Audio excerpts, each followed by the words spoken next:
Muy buenas noches. Gracias a Dios nos encontramos en este hermoso lugar, hermoso por la presencia del Señor. Dice que donde 2 o 3 estén reunidos en su nombre, ahí es. Y hoy somos más de 2 o 3, y gracias a Dios.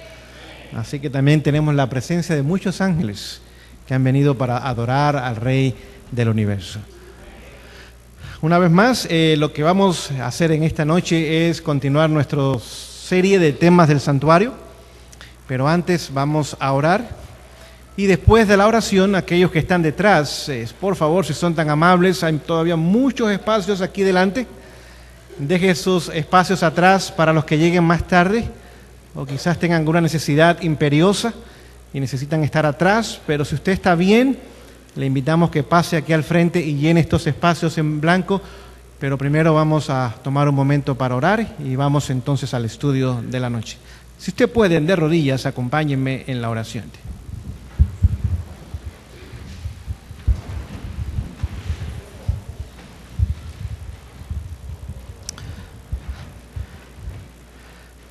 Oh Dios, en esta noche hemos cantado que nos colmes de tu Santo Espíritu. Llénanos, que ese Espíritu queme la escoria, el pecado, los defectos de carácter, las malas costumbres, hábitos deformados en nuestras vidas y ponga en nosotros la belleza del carácter divino. Pero también que Él, que es el Espíritu de verdad, nos dirija a toda verdad en el estudio de esta noche. Prepare nuestras mentes, aun si estamos cansados, soñolientos, hambrientos, si hemos venido preocupados, tensos, pasando momentos difíciles, quizás crisis en nuestras vidas, que en este momento Él pueda, Señor, hacer que nuestras mentes se enfoquen y se dirijan a las cosas espirituales. Señor, gracias una vez más por la oportunidad de en libertad, con vida y con salud, llenos de bendiciones y rodeados de tus ángeles, podamos en esta noche, Señor, venir a tu presencia. Bendice tu pueblo en este lugar, oh Dios, en el nombre de Jesús. Amén.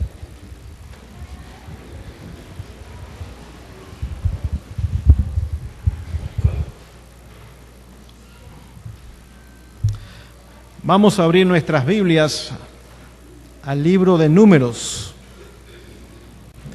capítulo 23. Y vamos a seguir hablando del santuario. Levítico, capítulo 23. Todavía no voy a decirles el versículo, pero para que vayan buscándolo. Pero primero quiero comenzar en esta noche leyéndoles una declaración del Espíritu de Profecía, la cual dice lo siguiente. Y presten atención a esta declaración porque tiene un contenido muy especial. Leo. El propósito de Dios en dar el mensaje del tercer ángel al mundo es preparar a un pueblo para que permanezca fiel a Él durante el juicio investigador. Vamos a dar un segundo para que ustedes puedan digerir esta declaración, porque les voy a hacer preguntas. Pero lo voy a leer otra vez, porque usted y yo tenemos que entender esta declaración para lo que vamos a estudiar esta noche. Posiblemente no vamos a terminar el estudio de esta noche, mañana lo vamos a continuar. Leo, el propósito de Dios en dar el mensaje del tercer ángel al mundo. Nótelo, no dijo a la iglesia. ¿A qué dijo? ¿Cuántos incluye eso? Todos. Es preparar a un pueblo para que permanezca fiel a Él durante el juicio investigador. ¿En qué momento nos encontramos hoy día? En el juicio investigador. ¿Y cuál debe ser nuestra primera prioridad? Permanecer fieles a Él. ¿Quién es el sumo sacerdote? ¿Quién está realizando este juicio? Y Él quiere preparar un pueblo, y eso nos incluye a usted y a mí, para que durante este periodo de la historia nosotros podamos permanecer fieles a Él. Ahora, ahí no terminó la declaración. Ahora vamos a ver que esto va más profundo ahora. Continúa la lectura. Dice, por esta razón, Se han establecido casas publicadoras, escuelas, sanatorios, restaurantes, salones de tratamientos. Es decir, los restaurantes que deben estar en las ciudades deben tener también salones para dar tratamientos, mientras que los sanatorios, como fue acá en un tiempo, estaban lejos en el campo.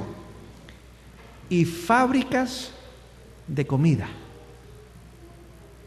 Así que todas las instituciones que Dios nos dio, de salud, de educación, de publicaciones, de alimentación, el único objetivo que tienen es preparar a un pueblo para que durante este periodo de la historia humana podamos permanecer fieles a Dios.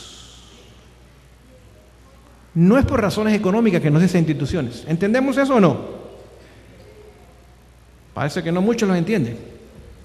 No es para ofrecer empleo. No es para tener un nombre famoso. No es para duplicarlas y tener muchas más, aunque son buenas ideas. La única razón por la cual Dios nos dio estas instituciones, y si usted nota, ¿qué otra iglesia tiene todas estas instituciones? Algunas tienen escuelas y quizás hospitales, pero ¿qué otra iglesia tienen las demás instituciones mencionadas? Ninguna. Porque Dios levantó a este pueblo con un mensaje solemne, en un tiempo solemne, para preparar un pueblo para permanecer fieles a Él durante el último momento de la historia humana. Ahora les hago una pregunta. Si estas instituciones no cumplen ese objetivo, ¿piensan ustedes que Dios las va a bendecir? ¿O van a desaparecer? ¿Qué piensan ustedes? ¿No quieren hablar ustedes? Bueno, yo voy a hablar por ustedes entonces.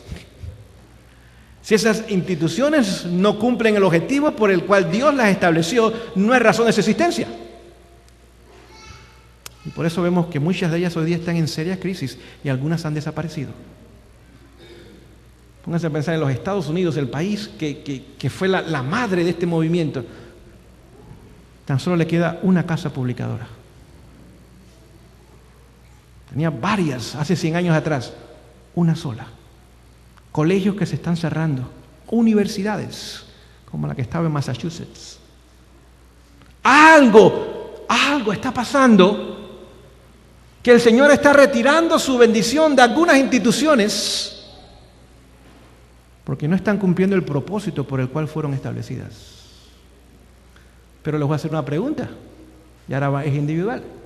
¿Qué pasa con nosotros individualmente si, conociendo este mensaje, no nos preparamos y ayudamos a otros en su preparación para permanecer fieles a Dios? De la misma forma que las instituciones van a la quiebra o a la crisis o simplemente dejan de existir, pasará con nosotros.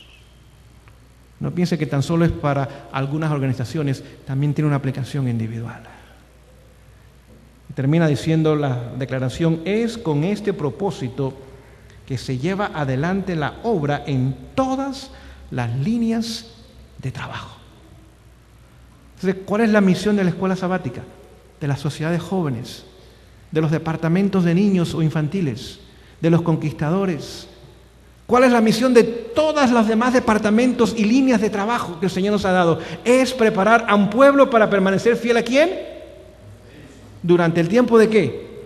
De juicio investigador. Ahora, si su departamento o su área no está haciendo este trabajo, usted tiene que pensar en esta noche qué va a hacer. Y yo espero que tome la decisión correcta. Es preparar a su departamento para que cumpla esta misión.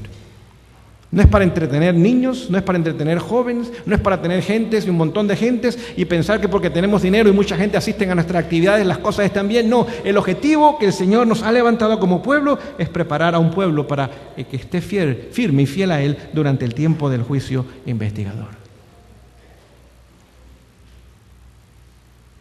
Por lo tanto, el Señor nos quiere llamar en esta noche a que podamos pensar y meditar en estas cosas. Porque usted y yo estamos viviendo en el momento más solemne de la historia humana. ¿Nos damos cuenta de eso o no? Pregunto, ¿cuál era el día más solemne del pueblo de Dios de antaño? Había un día al año que era el más solemne de todo. El día de la expiación. Y usted y yo estamos viviendo en el día de la expiación. Aquel era un tipo, una figura. Hoy día es el antitipo o la realidad. Y usted y yo estamos viviendo en el tiempo más solemne, y es lo que en esta noche vamos a hablar. ¿Cómo preparar a un pueblo para permanecer fiel a quién? ¿Durante qué tiempo? El juicio investigador. Si ustedes recuerdan anoche cuando hablamos qué pasó con nuestros pioneros cuando por fe fueron dirigidos al lugar santísimo. Y cómo descubrieron un sistema de verdades, ¿sí o no? Armoniosas, bíblicas, que por decenas de años y siglos habían estado enterradas en tradiciones sin conceptos humanos. Ayer vimos cómo Jesús fue ordenado como sumo sacerdote. No olvide, el sumo sacerdote no tan solo oficiaba en el lugar santísimo, sino también en el lugar santo. El único que podía poner incienso en el altar de incienso era el sumo sacerdote. Y si usted quiere la referencia, se la voy a dar. Éxodo 30, versículos 7 y 8. El único que podía poner aceite en el candelabro era el sumo sacerdote, y tenía que hacerlo cada mañana y cada tarde. El único que podía arreglar las mechas, y habían 7, y lo hacía cada mañana y cada tarde, era el sumo sacerdote. Por lo tanto, era necesario que fuese ordenado para que comenzase su ministerio primero en el lugar santo y después más adelante en el lugar santísimo. Vemos que cuando Jesús pasa al lugar santísimo, ¿quién había pasado primero? Vimos ayer, Daniel 7. El anciano de días. Se pusieron tronos. ¿Recuerdan que leímos eso? Se sentaron, ¿sí o no? ¿Y qué pasó con los libros? Fueron abiertos. Comenzó el juicio. Ahora tenemos que entender esto, porque no todos los cristianos entraron con Jesús al lugar santísimo. Es más, la mayoría no lo hizo ni lo ha hecho. Y se los voy a leer en esta noche porque mis palabras no serían adecuadas para presentar lo profundo del significado de lo que esto significa. Se los voy a leer del libro Primeros Escritos, en la página 54 y 55. Ahí tenemos toda la visión, no la voy a leer toda en esta noche, pero quiero leer quizás lo principal para que podamos entender. Dice lo siguiente: vi al Padre levantarse del trono, y en un carro de llamas entró en el lugar santísimo, al interior del velo, y se sentó. Entonces Jesús se levantó del trono, y la mayoría de los que estaban postrados se levantaron con él. No vi un solo rayo de luz pasar de Jesús a la multitud indiferente que él, después que él se levantó. Y esa multitud fue dejada en perfecta tinieblas. Así que había un grupo de cristianos postrados ahí en el lugar santo. El Padre se va al lugar santísimo, Jesús lo sigue. Hay un grupo que se levanta con Jesús y lo sigue, pero hay una multitud que queda ¿dónde? Y quedaron en perfectas tinieblas.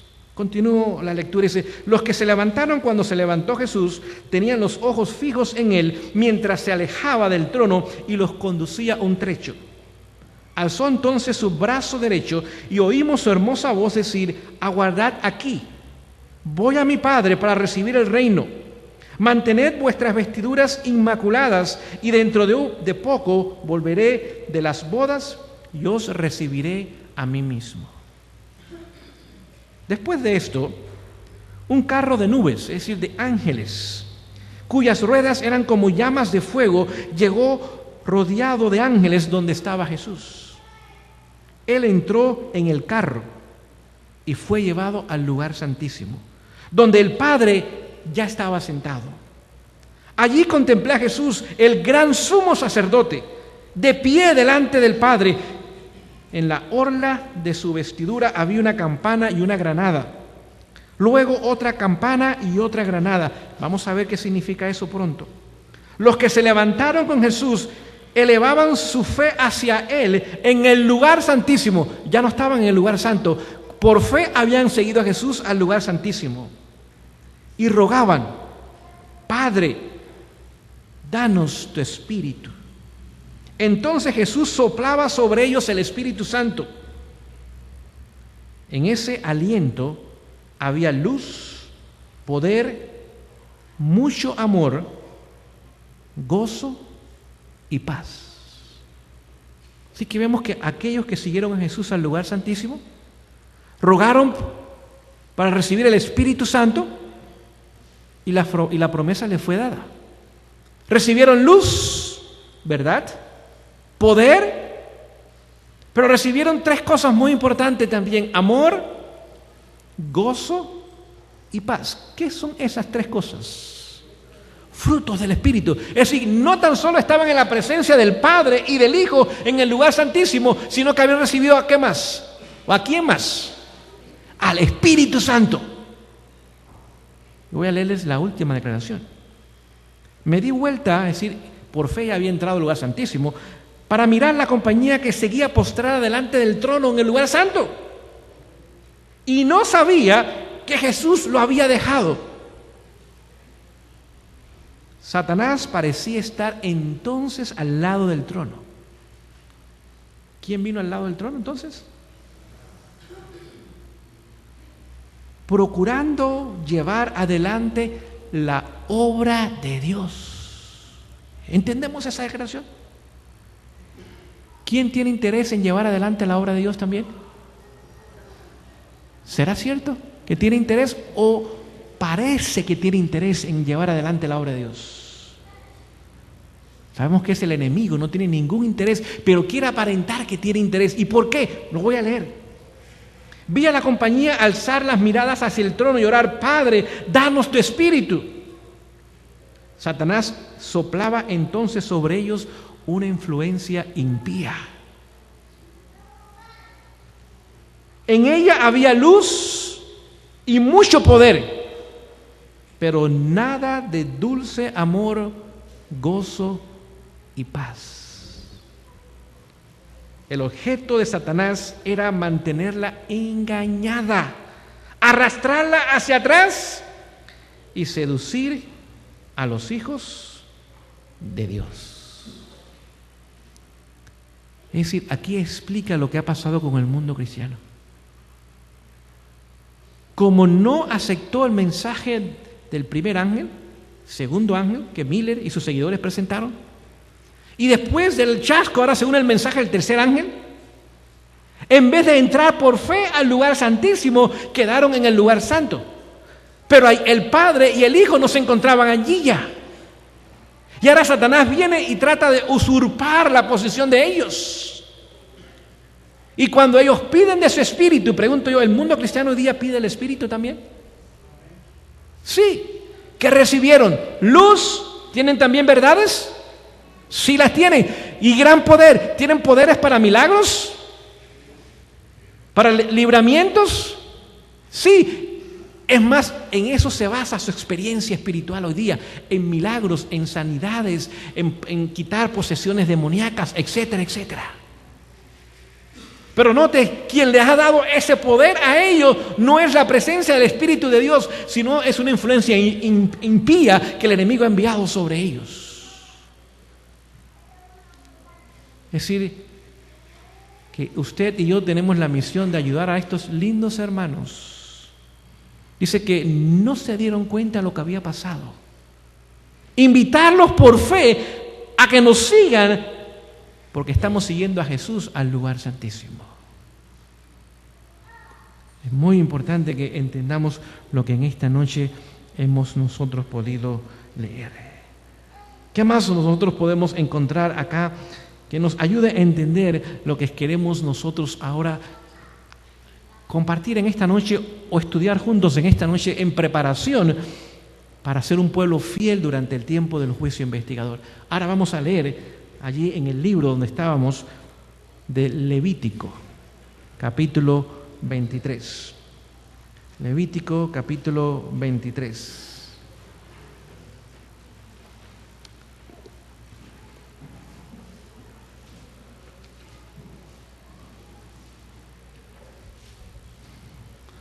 Levíticos capítulo 23, verso 27, dice: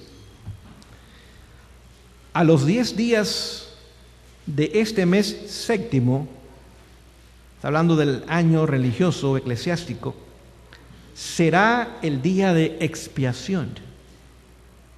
Tendréis santa convocación y afligiréis vuestras almas y ofreceréis ofrenda encendida a Jehová.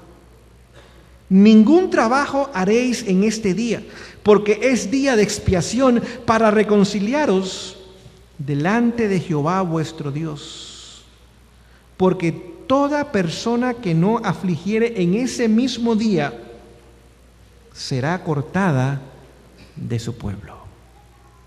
Así que ahí vemos la preparación que el pueblo necesitaba hacer para permanecer fieles durante el día de la expiación. Ahora vamos a ir a la historia un momento para que entendamos esto. 10 días antes había una fiesta que se llamaba la fiesta de las trompetas.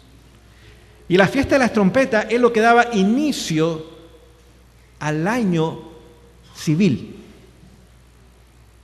Las trompetas se sonaban, eran de plata. Y el pueblo tenía 10 días para comenzar a prepararse ahora para el día de la expiación, que era el día 10 del mes séptimo del calendario religioso, no civil. Y durante esos 10 días el pueblo necesitaba hacer la obra que usted y yo hemos leído en esta noche. Es decir, el pueblo se tenía que preparar para que cuando llegase el día de la expiación, ahora pudiese estar listo y preparado para ese momento tan solemne y tan especial. Lo primero que el pueblo tenía que hacer era una obra personal. No de grupo, no de familia, personal. Es decir, tenía que comenzar a limpiar sus tiendas. El día de la expiación, el campamento tenía que estar perfectamente ordenado y limpio.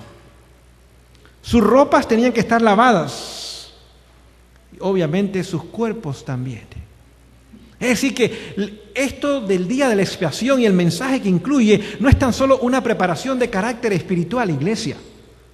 Este mensaje tiene que impactarnos de tal forma que aún nuestra vida secular, nuestra vida diaria, nuestra vida cotidiana sea impactado por la obra de Jesús en el lugar santísimo.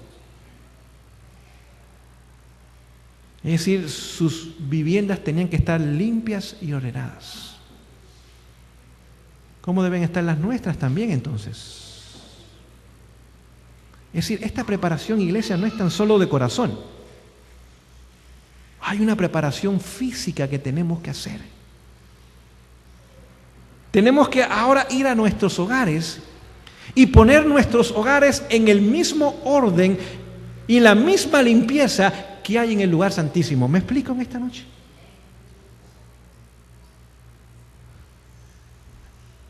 Les leo una corta declaración.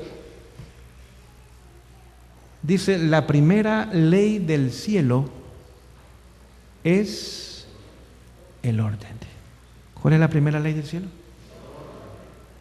¿Cuál debe ser nuestra primera ley en la tierra entonces? ¿Entendemos? Note, el pueblo de Israel era un pueblo que salía de Egipto, eran esclavos. ¿Cuánto tenían los esclavos? Nada. Los esclavos ni le pagan. Era un pueblo pobre.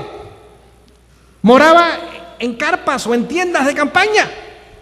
Ninguno de nosotros mora en esas condiciones, ¿verdad que no? Pero tenía que ser un pueblo que, aunque fuese pobre y humilde, de ex esclavos, tenía que estar limpio y ordenado. Pregunto yo, ¿Dios quiere venir a nuestros hogares también? ¿Y cómo deben estar nuestros hogares también?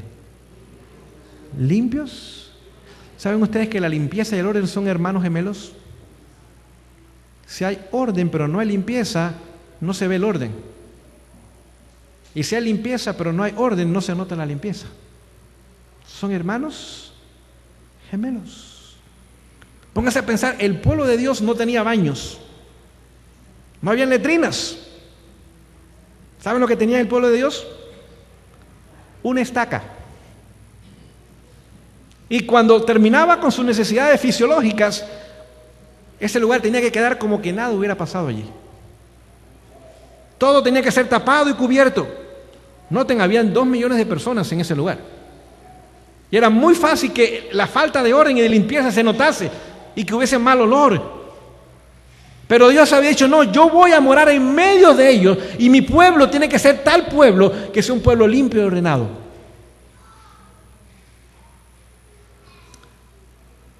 Les voy a leer ahora de conducción del niño.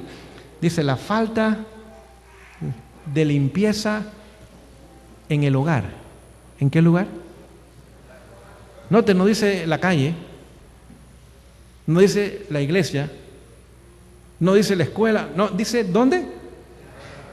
En el hogar. Es un grave error porque tiene una gran influencia deformadora en la persona. ¿Entendemos esa declaración? La falta de limpieza que deforma el carácter, que es lo único que llevaremos al cielo. Ya nadie contesta. Carácter. Y si no hay limpieza en nuestros hogares y está deformando nuestro carácter, ¿iremos al cielo? Es más, aún si tenemos culto familiar, ¿vendrá Dios a esos cultos familiares? No. No. Es decir, este mensaje impacta toda área de nuestra vida. Porque usted y yo ahora tenemos que ir a casa y decir un momento, no es tan solo la cuestión espiritual, yo tengo que ver qué está pasando en mi hogar también. Es más, la cita continúa diciendo, dice, recordad que en el cielo no hay desorden. ¿Qué no hay en el cielo? Cada cosa tiene su lugar, ¿sí o no? Y que nuestros hogares deberían ser un cielo aquí en la tierra. ¿Cómo deben ser nuestros hogares? ¿Dónde? Aquí en la tierra. ¿Qué dice usted? Bueno, pastor, mi hogar no es un cielo, pero no es un infierno tampoco. Entonces, su hogar es un purgatorio. ¿Usted cree en el purgatorio? Porque eso no es bíblico. Sí, no será un cielo, pero no es un infierno. No es bíblico. Queridas iglesia, en esta noche el Señor nos llama a elevarnos en áreas individuales que a veces son incómodas. Porque lo primero que hacía el pueblo no era ir al santuario, no era hacer más sacrificios, no era tener un encuentro con Dios en aquel lugar santo. La primera obra que hacía el pueblo era en su casa. Limpiando, ordenando casa, lavando ropa, teniendo sus cuerpos limpios, a medida que ahora una obra interna el Espíritu Santo hacía con la colaboración de ellos. ¿Piensan ustedes que tan solo el Espíritu Santo va a limpiar el corazón? No, va a ser una limpieza mucho más profunda. Es decir, que el Señor nos ayuda en esta noche a entender que Él quiere que nosotros que estamos ahora en el tiempo del juicio investigador podamos no tan solo prepararnos espiritualmente para ser fieles a Dios, sino que esa preparación también incluya nuestros propios hogares. Es decir, que tenemos que ir a casa en esta noche y todos colaborar. ¿Cuántos? No es nada más la mamá. Pensamos que el esposo y la madre es la encargada de la limpieza del hogar y el orden. No, ese es trabajo de los hombres también. Una hermana dijo, amén, las demás no tienen interés que el esposo la ayude. Ok, no hay problema. Pues que siga haciendo todo el trabajo usted. Y también es el trabajo de los hijos. Es el trabajo de toda la familia. Y no tan solo un día a la semana, de todos los días.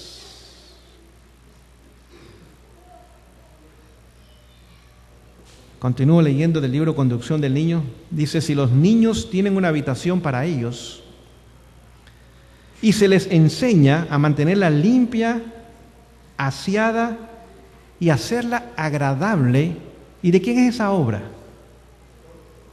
De los padres. Así que esa habitación de los hijos, ¿cómo deben estar? Limpia, aseada y agradable. Pero para que la habitación de los hijos tenga esa característica, la habitación de quienes más deben tener esa característica. Saben, cuando nuestros hijos estaban creciendo, muchas veces los veíamos que se asomaban por la puerta del cuarto. ¿Saben lo que estaban haciendo? Estaban viendo si nosotros teníamos la cama tendida, porque le pedíamos a ellos que tendieran su cama. Nos dimos cuenta de eso. Por lo tanto, lo primero que hacíamos en la mañana, cama tendida. Cuando venían, la cama tendida. Decimos, ¿no ves? Es tiempo de hacer tu cama también. Y dice la cita lo siguiente: tendrán un sentido de pertenencia, sentirán como si tuviesen un hogar propio dentro de su hogar y tendrán una satisfacción en mantenerlos limpios y ordenados. Es decir, que tenemos que ir a nuestros hogares y, como el pueblo hacía, limpiaba y ordenaba todo en su hogar. Es decir, camas tendidas, la ropa sucia en su lugar, la ropa sucia guardada, doblada, puesta en sus cajones. Y los cajones que cuando usted lo abra, las cosas no salten y le quiten los ojos quizás, ¿no? Sino que las cosas estén bien puestas por su uso, que los zapatos tengan su lugar, que la ropa esté colgada. Porque esa atmósfera invita a los ángeles y el Espíritu de Dios. Y lo mismo debiera pasar también con la habitación de los padres. Y termina la declaración diciendo: comenzad precozmente, es decir, temprano, y enseñar a los pequeños a cuidar su ropa. ¿Cuidar qué cosa? Su ropa. ¿Sí pueden los niños cuidar su ropa? ¿Sí? ¿Pueden poner su ropita sucia donde va? ¿Sí o no? ¿Pueden doblar su ropa después que está lavada y guardarla en el lugar correcto? ¿Pueden tender su cama? Sí. ¿Saben algo, mamá? Una vez que ellos lo hacen, usted no lo tiene que hacer. Ahora usted se quitó ese trabajo por el resto de su vida. Y está preparando a sus hijos para que tengan el mismo hogar cuando crezcan y tengan su propio hogar. Dice que tengan un lugar para colocar sus cosas y enseñarles a doblar cada artículo cuidadosamente y a colocarlo en su lugar. Es decir, si aún los recursos no nos alcanzan para lujos, y no estamos hablando de lujos, ni de extravagancias, estamos hablando de las cosas básicas y sencillas. Si un pueblo de esclavos pudo en el desierto, con casas de campañas y tiendas de campaña, hacer esa obra, y usted y yo estamos en mucho mejor condición que ellos, nosotros también podemos hacer la misma obra. Pregunto yo, si se hace esa obra en el hogar, ¿se manifestará en la iglesia? Sí. ¿Habrá limpieza y orden en la iglesia también? ¿Y qué en la comunidad? Donde la gente bota basura en la calle, escupe y hacen otras cosas que no voy a mencionar desde este lugar. Es decir, vamos a enseñarles a ser buenos ciudadanos. Porque nosotros somos buenos ciudadanos. ¿Por qué? Porque el Señor nos está preparando en este tiempo del juicio investigador para permanecer fieles a Él, pero dar un buen testimonio al mundo también. Entonces veremos que la obra es mucho más impactante. Es decir, cuando nuestros vecinos vengan a nuestros hogares, cuando nuestros familiares vengan, aun si alguien desconocido entra a nuestro hogar, puede haber hogares diferentes. Pregunto yo, ¿tendrá eso un impacto? ¿Qué piensan ustedes? Sí. Van a decir, un momento, esta gente son diferentes. Esta gente tiene cosas que nosotros no tenemos y entienden cosas que nosotros no entendemos. Quizás tenemos que preguntarles por qué y por qué son así y por qué. Y ahora se abren las puertas para compartir el Evangelio. Padres, esta obra de salvación no es tan solo de corazón. El Evangelio nos tiene que impactar desde la cabeza hasta los pies, por dentro y por fuera. Porque el Evangelio es poder de Dios para salvación. Pregunto yo, ¿aún los niños pequeños deben ser instruidos? Claro que sí. ¿Saben ustedes que los niños desde muy temprana edad entienden y conocen mucho más de lo que nosotros pensamos? Y se los voy a leer. No piense que estoy tratando de decirles cosas de opinión personal. Les leo del mismo libro, Conducción del Niño, dice lo siguiente. Los pequeños, antes de 1 año de edad, tienen meses de nacidos nada más, escuchan y entienden lo que se habla con referencia a ellos. ¿Entendemos eso, padres? ¿Abuelos? No tienen 1 año de edad, no pueden hablar, no pueden caminar, no pueden hacer nada por ellos mismos, pero escuchan y entienden lo que se habla. Pregunto, ¿será nuestra conversación en casa importante? ¿Qué piensan ustedes? Sí. ¿Será importante la música que escuchamos en casa? ¿Será importante la televisión si está aprendida lo que estamos escuchando y viendo en ella? ¿Será importante aún la conversación normal que tenemos en casa si nuestro lenguaje es vulgar, es callejero, es rudo, tosco, brusco, hiriente? ¿Quién está escuchando y entendiendo todo eso y aprendiendo al mismo tiempo? Los pequeños, y no tienen 1 año, todavía están en los brazos de ¿quiénes? De sus padres. Pero escuche cómo termina la declaración diciendo, y saben hasta qué punto se les permite hacer su voluntad. Y no tienen 1 año y ya están tratando de hacer su voluntad. Y los padres no entienden esto. Porque Satanás le ha hecho pensar a los padres hoy día que los niños, hasta que no crezcan y hablen y caminen y corran y vayan, es cuando van a entender. Y los primeros años de la vida los pierden los padres y el enemigo los gana. Y usted ve al niño pequeño y la mamá no sabe qué hacer con ese niño y se lo pasa al padre, y el padre se lo pasa a la abuela, y la abuela se lo pasa a la tía, y alguien a ver, porque nadie puede controlar al niño, y el niño los está controlando a todos ellos. Y no puede hablar, no puede caminar, no puede hacer nada, y controla a toda la familia. El niño determina cuándo va a dormir, cuándo va a comer, y está controlando a toda la familia. Y el Señor quiere ayudarnos a entender que en este tiempo especial y solemne de la historia humana, no tan solo la preparación de carácter espiritual, y lo vamos a ver que lo era, pero también nuestros hogares, nuestros hijos, nuestros matrimonios, todo en nuestro hogar tiene que ser fiel al Señor y tiene que dar un testimonio de que nos estamos preparando para la eternidad.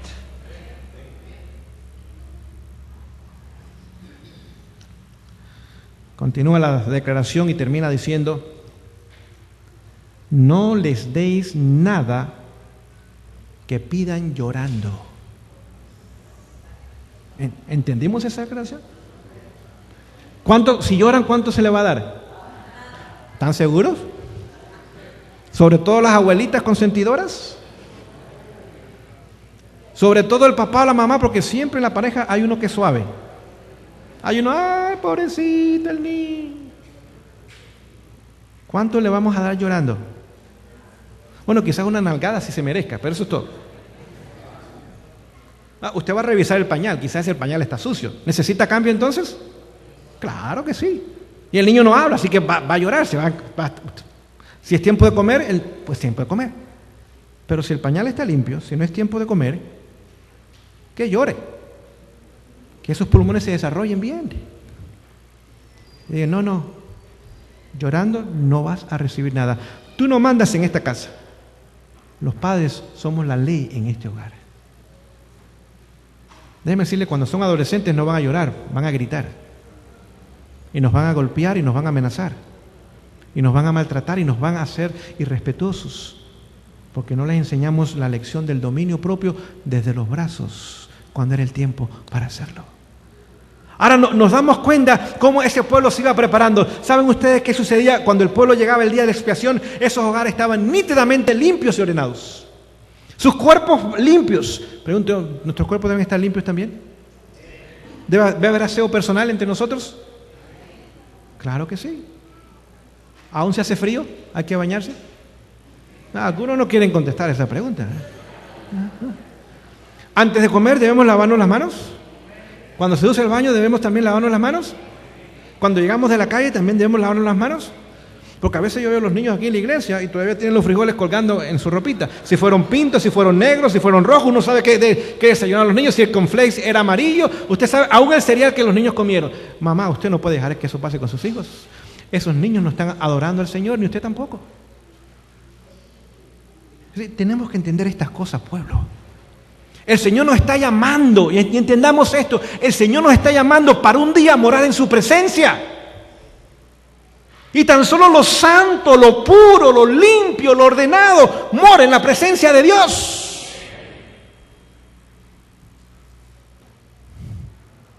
Es decir, hay una obra que elevarnos en nuestros hogares para el día de la expiación. Madres, ¿hay que cortarle las uñas a los niños? Sí, porque a veces parece que vienen con tierra, usted puede sembrar una papa en esas uñas casi. Hay que limpiarle las lagañas en la mañana y enseñarles, limpiarle su nariz y su moco, que estén peinaditos sus cabellos, que sus caritas estén lavadas. ¿Sí o no? ¿Representa eso a Jesús?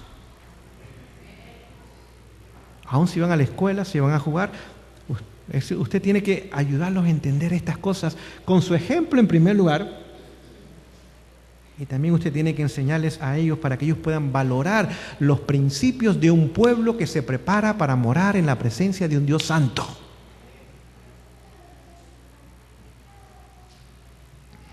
Vemos entonces que el Señor nos quiere ayudar para que podamos entender estas cosas. Ahora llegaba el día de la expiación. Con esto vamos a terminar. 2 millones de seres humanos, adultos, ancianos y niños. Habían 3 tribus al norte, 3 tribus al sur, 3 tribus al oeste y 3 al este. El santuario estaba en el centro. Y ese día el pueblo se reunía alrededor del santuario. No olvide, entre el santuario y las tribus había aproximadamente un poquito más de 1 kilómetro de distancia. Así que había bastante espacio. Y el pueblo se reunía en aquel lugar porque ahora iba a tomar el evento más solemne del año, iba a tomar lugar. Sobre todo se reunía en perfecta reverencia, porque el sumo sacerdote iba a entrar del lugar santo o del atrio al lugar santo y del lugar santo al lugar santísimo. Y el pueblo quería escuchar que las campanitas que colgaban de sus vestiduras, no olvide, habían campanas y granadas, estuvieran haciendo sonido. Si hacían sonido, ¿qué significaba eso? Estaba vivo. Y si no había sonido, había muerto. Pregunto yo, para que 2 millones de seres humanos escuchen esas campanitas dentro de un edificio, ¿tenían que estar reverentes? Sí. ¿Piensan ustedes que el pueblo estaba allí diciendo, no, un momento, tengo que ir al baño? Mira, fulano, hace esto, no te olvides, esta tarde tenemos sociedad de jóvenes, prepárate, llega a tiempo. ¿Estaría hablando el pueblo entre ellos? No. ¿Se estarían mandando mensajes? Completo silencio y completa quietud. Y hoy día estamos en la casa de Dios, en el día de expiación, y nuestra reverencia debe imitar la reverencia del pueblo de Israel.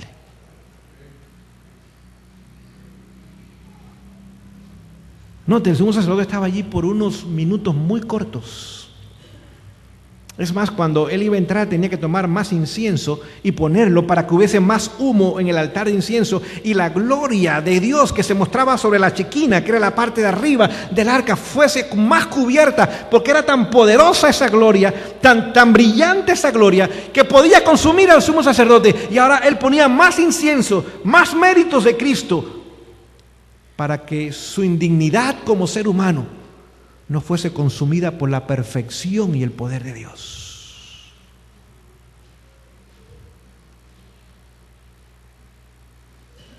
Les pregunto, ¿cuándo es el tiempo que más debemos orar? ¿Es hoy día, sí o no? El altar de incienso, ¿qué representa? Oraciones. Esposos y esposas, padres y madres, ¿no tenemos que orar por nuestros hijos? ¿No tenemos que orar por nuestros matrimonios? ¿Hay problemas a veces? ¿Hay desacuerdos a veces? ¿Hay conflictos a veces? ¿Hay hijos desobedientes, ingratos, amadores de los deleites más que de Dios? Avaros, desobedientes, etcétera, etcétera. ¿Necesitan más de los méritos de Cristo y de nuestras oraciones? Así que hoy día tenemos que redoblar nuestras oraciones. Porque estamos ahora entrando al lugar santísimo y ahí está la presencia del Dios del universo.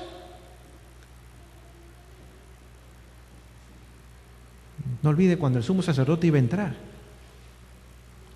se quitaba su ropa de sumo sacerdote y oficiaba en el lugar santísimo con la ropa del sacerdote nada más. Lino, fino, nada más. Aún estaba descalzo el hombre para entrar a la presencia de Dios. Pregunto en esta noche, ¿nuestro vestir debe ser sencillo y humilde?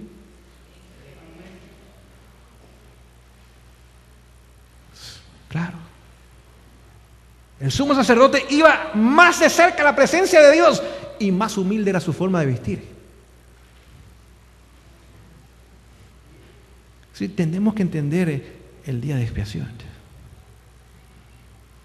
No hay lugar para modas ostentosas, para peinados ostentosos, para zapatos ostentosos. Él entraba descalzo.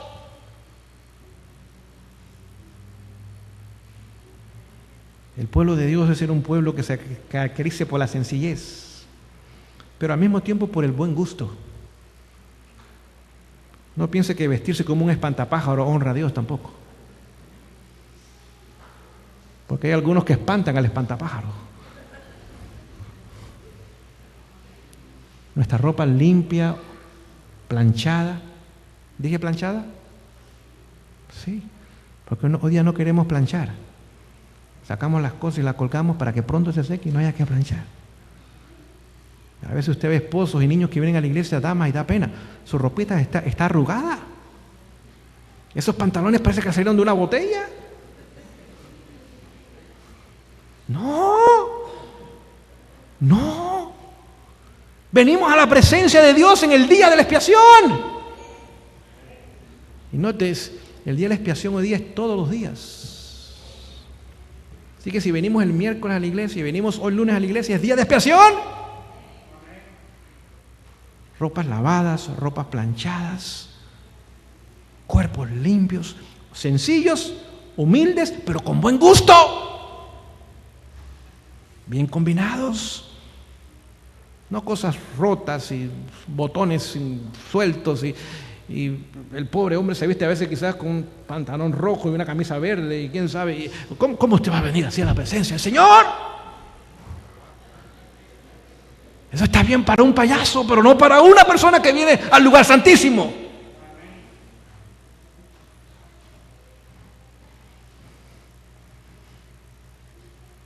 Vemos que el sumo sacerdote entraba en esas condiciones. Ponía 7 gotas de sangre sobre la chequina con su dedo pulgar e inmediatamente se retiraba de aquel lugar. Completa reverencia. Pueblo listo por fuera y por dentro. Porque si estamos limpios por dentro, tenemos que estar limpios por fuera. Y si estamos limpios por fuera, tenemos que estar limpios por dentro. En ese campamento no había un papelito en el piso en ese día. Todo reflejaba el orden, la limpieza y la belleza del cielo.